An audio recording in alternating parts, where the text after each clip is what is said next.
नमस्कार मंडळी, मी चुटकी आणि चुटकीच्या स्वयंपाकघरात तुम्हा सगळ्यांचं मनापासून खूप खूप स्वागत आहे। तर मंडळी, आज आपण मस्त असे मुंगाचे अप्पे बनवणार आहे। खूप साध्या आणि सोप्या पद्धतीने, वरतून मस्त असे क्रिस्पी आणि आतून मस्त असे जाळीदार। तर व्हिडिओ नक्की शेवटपर्यंत पहा। तर चला तर व्हिडिओला सुरुवात करूया। या ठिकाणी मी अर्धा वाटी तांदूळ घेतलेले आहे, सेम वाटीनी 1 वाटी आपल्याला मूग घ्यायचे आहे। तर बघू शकता तुम्ही अर्धी वाटी तांदळाची घेतलेली आहे आणि सेम वाटीनी 1 वाटी आपल्याला मस्त असे मूग घ्यायचे आहे।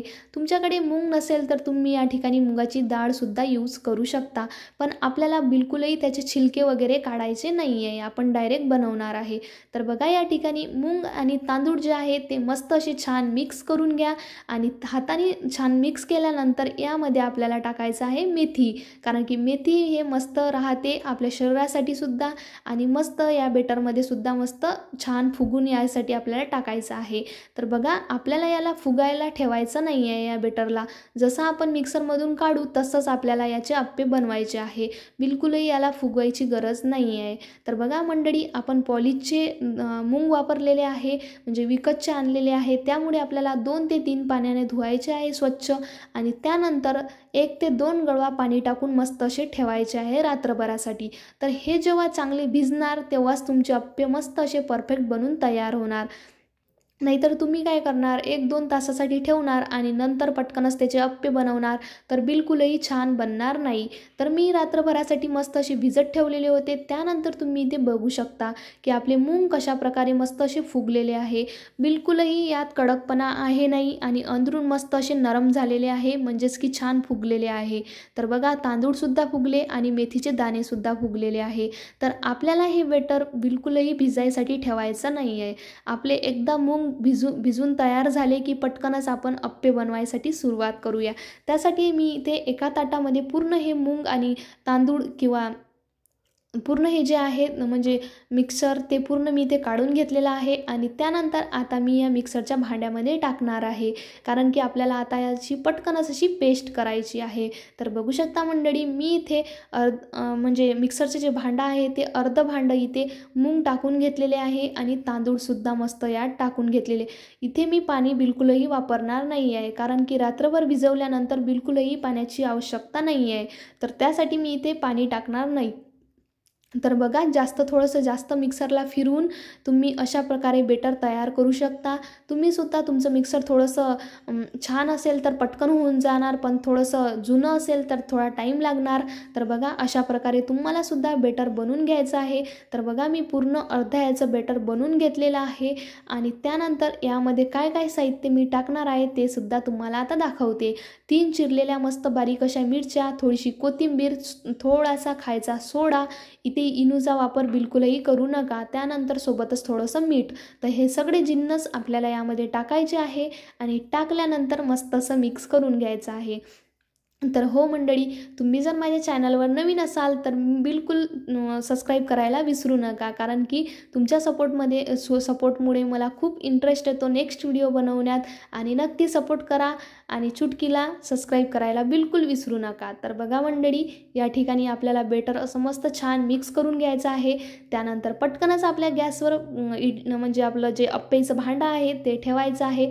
भांडं ठेवल्यानंतर आपले अप्पे चिपकू नये त्यासाठी आपल्याला मस्त असं छान तेल टाकून घ्यायचं आहे अप्पेच्या भांड्यात आणि जास्त पॉवर करायचा नाही गॅसचा, मीडियम पॉवरवर आपल्याला ठेवायचं आहे भांडं आणि त्यानंतर जे आपले अप्पे आहे ते एक एक करून आपल्याला संपूर्ण असे टाकून घ्यायचे आहे।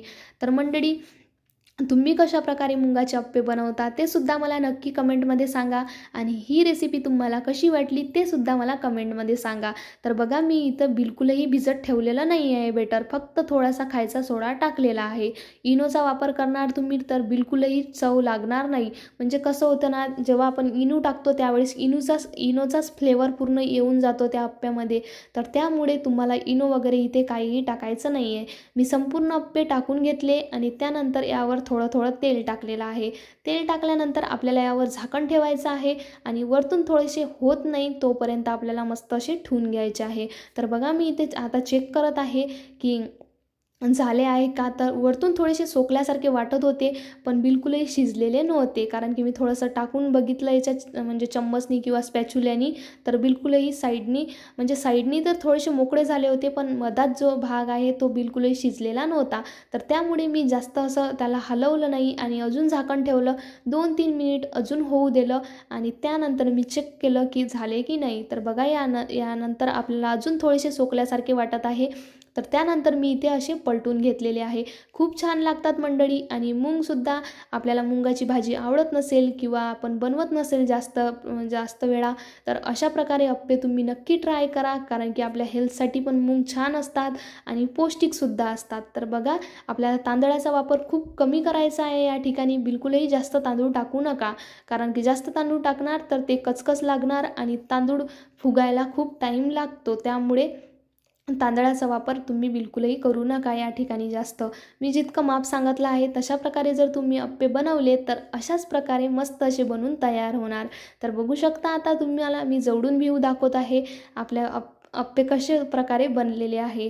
तर बघा, या ठिकाणी मस्त असे वरतून फुगलेले सुद्धा आहे आणि अंदरून कशा प्रकारे झालेले आहे ते सुद्धा मी समोर तुम्हाला याच व्हिडिओमध्ये दाखवणार आहे. तुम्ही व्हिडिओ नक्की शेवटपर्यंत बघा. तर बघा, मी याला अजून थोडंसं शिजू देत आहे, कारण की मला वरतून क्रिस्पी बनवायचे आहे. त्यामुळे थोडंसं पलटून घ्या आणि अजून 2-3 मिनटं छान असं होऊ द्या. आता तसे तर पूर्णपणे झालेले आहे, पण मी थोडासा 2 ते 3 मिनिट याला अजून ठेवणार आहे की मस्त त्याची वरची जे लेअर आहे ते मस्त अशी क्रिस्पी बनून तयार होणार. तर अशा प्रकारे अप्पे तुम्ही याआधी बनवले का, नक्की कमेंटमध्ये सांगा. तर बघा, इथे मी झाकण ठेवलेलं आहे, गॅस बंद करून घेतला आणि त्यानंतर आता मी एक करून संपूर्ण अप्पे जे आहे ते काढून घेणार आहे. कारण की थोडंसं हलकंसं मला याला क्रिस्पी होण्यासाठी थोडासा गॅस बंद करून 2 ते 3 मिनिट मस्त असं ठेवलं आणि त्यानंतर आता तुम्ही बघू शकता, जास्त वेळ ठेवायचं नाही. झाकण ठेवून जर जास्त वेळ ठेवलं तर पूर्ण हे नरम पडून जाणार. त्यामुळे जास्त वेळसाठी बिलकुलही ठेवायचं नाही आहे. तर बघा, मी आता सोबतच मस्त नारळाची चटणीसुद्धा बनवलेली आहे, नारळ आणि शेंगदाण्याची चटणी. आणि मी तुम्हाला आता इथे अप्पे दाखवत आहे कशाप्रकारे मी जितकंही बेटर घेतलं होतं मी तितके याचे अप्पे मस्त बनवून घेतलेले आहे. तर बघा मंडळी, खूप छान लागतात. बघा, इथे खोबऱ्याची चटणीसुद्धा बनवलेली आहे आणि मी तुम्हाला आता एक जो अप्पा आहे तो मस्त तुम्हाला तोडून दाखवत आहे की कशाप्रकारे आतून जाळीदार बनलेला आहे आणि खायलासुद्धा खूपच टेस्टी बनला होता. तर बघा मंडळी, तुम्हाला या ठिकाणी दाखवत आहे मी, आतून मस्त अशी जाळी पडलेली आहे. बिलकुलही असा चिकटपणा नाही किंवा आपण खाल्ल्यानंतर बिलकुलही घशात अटकणार नाही. अशा प्रकारे आपले अप्पे मस्त बनलेले आहे. तुम्हीसुद्धा ट्राय करा आणि ट्राय केल्यानंतरच मला कमेंट करा. भेटूया मंडळी नेक्स्ट व्हिडिओमध्ये. तोपर्यंत बाय बाय. आराम करा, एन्जॉय करा आणि माझ्या रेसिपी बनवून ट्राय करा. कारण की मंडळी, आता मस्त अशा नवनवीन रेसिपी याच चॅनलवर येणार आहेत, तर नक्की सबस्क्राईब करून ठेवा.